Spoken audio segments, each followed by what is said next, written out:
ముందుగా 2 kg chicken తీసుకొని కడుక్కోండి. కడుక్కున్న చికెన్ని ఒక గిన్నెలో వేసుకోండి.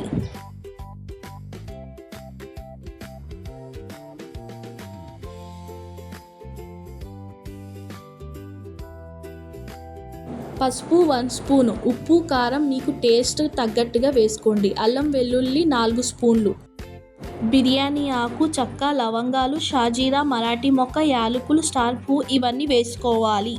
ఇవన్నీ వేసుకున్న తర్వాత టమాటాలు, పచ్చిమిర్చి, ఉల్లిపాయ, కొత్తిమీర, పుదీనా, లెమన్ ఇవన్నీ వేసుకోవాలి. వేసుకున్న ఇంగ్రీడియంట్స్ అన్నీ మంచిగా కలుపుకొని ధనియా పౌడర్ 2 స్పూన్స్, కస్తూరి మేతి 1 స్పూన్, గరం మసాలా 2 స్పూన్స్, ధనియా పౌడర్ 3 స్పూన్స్ ఇవన్నీ వేసుకొని మంచిగా కలుపుకొని 15 నిమిషాలు పక్కన పెట్టుకోవాలి.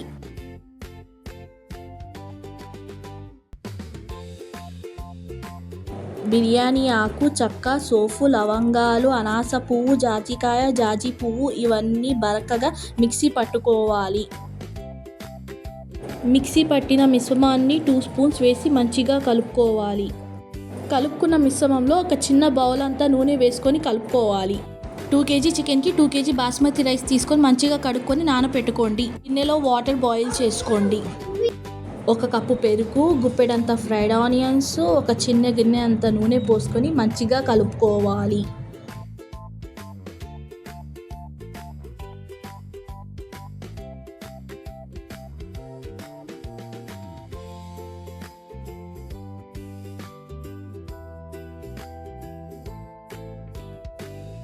ఫ్రైడ్ ఆనియన్స్లో గరం మసాలా, ధనియా పౌడర్, బిర్యానీ మసాలా, కొత్తిమీర, పుదీనా ఇవన్నీ వేసుకొని మంచిగా కలుపుకోవాలి.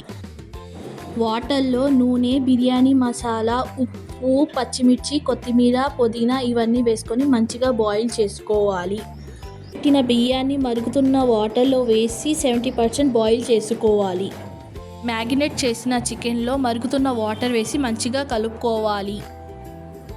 70% కుక్ అయిన రైస్ స్టెప్ బై స్టెప్ వేసి ఫ్రైడ్ ఆనియన్స్ వేసుకొని మీకు కావాలి అనుకుంటే ఫుడ్ కలర్ వేసి స్టవ్ మీద 20-25 మినిట్స్ స్టవ్ మీద దమ్ పెట్టాలి.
Chicken biryani is ready. మీకు నచ్చినట్టయితే లైక్ చేయండి, షేర్ చేయండి, కామెంట్ చేయండి.